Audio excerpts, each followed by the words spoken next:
Seguimos el mensaje directo, lo anticipábamos. Vamos a hablar de economía, de esta estrategia que está llevando adelante el gobierno nacional con varias medidas para tratar de contener la inflación y de recuperar poder adquisitivo. Una de las medidas anunciadas que se está analizando en el Congreso de la Nación es que empiecen a pagar ganancias solamente a aquellos trabajadores que cobran por encima de 150.000 pesos mensuales en bruto.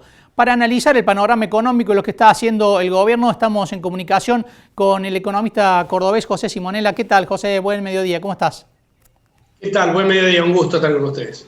¿Cómo estás viendo los distintos frentes que está llevando adelante el gobierno para tratar de contener la inflación? Un problema tan corrosivo en un año electoral como este, ¿no? Si este sigue siendo el índice de inflación, el gobierno va a tener problemas en las elecciones legislativas. Está, por un lado, apuntando a acuerdos de precios, está advirtiéndole a los productores rurales que podría subir las retenciones y, por el otro lado, está tratando de contener el dólar oficial. ¿Puede llegar a tener el resultado esperado? Va a ser difícil, más allá del resultado electoral del gobierno, los argentinos estamos en problema con esta inflación, porque la inflación, siempre lo aclaramos, es la gran responsable de la generación o de que aumente la pobreza en nuestro país, conjuntamente con la falta de empleo. Así que la pobreza y la indigencia. Así que los argentinos tenemos un problema serio. Los acuerdos de precio que son necesarios para combatir la inflación tienen que estar enmarcados en un programa integral. No con un acuerdo de precio el resultado es de cortísimo plazo, si no tiene un programa integral que tenga en cuenta la barrera fiscal y la barrera monetaria. Así que uno no puede dejar de estar de acuerdo con que haya hoy una mesa de negociación con empresarios y con los sectores sindicales para llegar a acordar pautas de incrementos salariales y de precios. Pero la verdad que uno no es muy optimista si el gobierno no hace lo que debe hacer, que es disminuir el gasto público y tratar de que el déficit disminuya a los efectos de que se financie lo menos posible con emisión, porque la financiación de emisión, entre otras muchas causas, pero fundamentalmente la emisión de dinero, genera inflación. Bueno, lo dijo Guzmán, ¿no? Hace horas. Hay que tener cuidado con la emisión porque termina generando una economía débil, ¿no? Así es, eso Guzmán lo tiene claro. No podría decir otra cosa porque sería contradecir lo que ha estudiado, porque acá no importa el tema ideológico. Cualquiera de los que estudiamos economía sabemos que uno de los factores de la inflación, que no es el único, pero es uno de los factores de inflación, es la emisión monetaria. Otro de los factores, que motoriza la inflación y que en Argentina pega muy fuerte son las expectativas.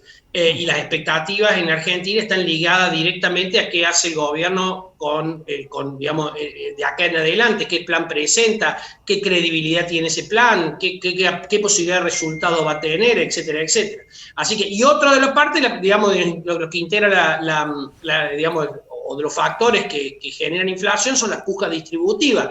En ese marco está bien el acuerdo de precios, pero de nuevo, con acuerdo de precio y de salario solamente no alcanza. Y si a los sindicatos se le está pidiendo el esfuerzo, una vez más, que han hecho un esfuerzo grande, todos los trabajadores asalariados han hecho un esfuerzo muy grande durante el 2020, teniendo ingresos por debajo de la inflación. Si lo que se le espera es el 29% de inflación frente a una inflación, el 29%, perdón, de aumento salarial frente a una inflación esperada del 50% aproximadamente, según las estimaciones del propio relevamiento de expectativa de mercado que hace el Banco Central, ¿no?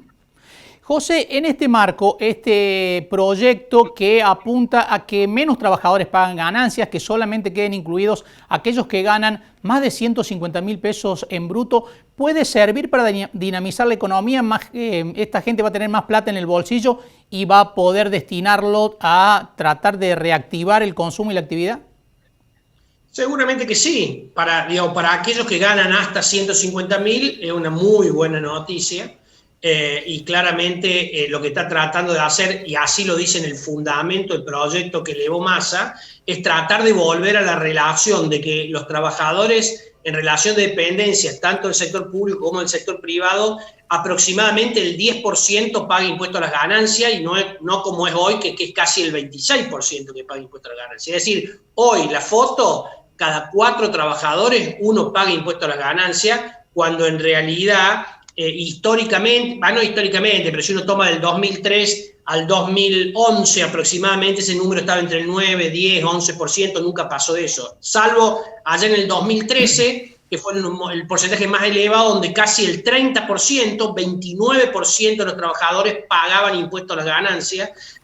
Bueno, salvo ese en 2013, el número más alto, el porcentaje más alto de trabajadores pagando impuestos a las ganancias es el del 2020. Así que es una muy buena noticia para ellos. Lamentablemente solamente va a ser buena noticia para ellos y no para las escalas, porque el resto de las escalas no va a sufrir ninguna modificación. Recordemos que las escalas se actualizan por el Richter, digamos que es la remuneración imponible promedio del sector de trabajadores estables y no por inflación. Y el Richter, como ha ido por debajo de la inflación, obviamente los trabajadores tienen que pagar un monto significativo a aquellos que tengan la suerte de tener un ingreso superior a eso. Así que para el resto no hay buenas noticias. Para los que ganan hasta 150.000 hay una buena noticia. Para los jubilados sí hay una buena noticia, porque antes eran 6 salarios mínimos, el proyecto lo lleva a 8 salarios mínimos, aproximadamente 152.000 pesos. Así que para ellos buena noticia, sí va a dinamizar el consumo, porque normalmente esa gente, todo lo que ingreso que tiene, por lo general lo consume. Así que desde el punto de vista del consumo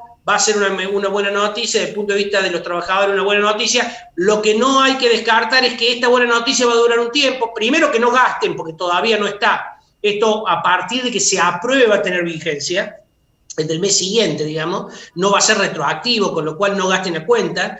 Hay que esperar que se apruebe. Hasta ahora no había entrado en extraordinarias, con lo cual se comenzaría a tratar, salvo que entre esta semana, si no se comienza a tratar en marzo. Así que, digo, es una buena noticia, hay que esperar que se convalide, y por otro lado hay que tener en cuenta que luego la inflación de a poco va a ir erosionando esa mejora a medida que los distintos gremios vayan consiguiendo mejoras salariales. Pero es una buena noticia. La mala noticia es que esto, digamos, este ingreso de 40.000 millones de pesos que no te estaría perdiendo de cobrar el Estado en función de esta lógica de lo que estaba definido, estará cubierto con una reducción que una vez más no se le va a hacer a las empresas para bajar impuestos a la ganancia, como estaba prometido, del 30 al 25%. Bueno, eso no va a suceder, así que para las empresas, lo que es una buena noticia para los trabajadores es una mala noticia para las empresas. José, muchísimas gracias, como siempre, ha sido un gusto. Igualmente para ustedes, que tengan todos un muy buen mediodía.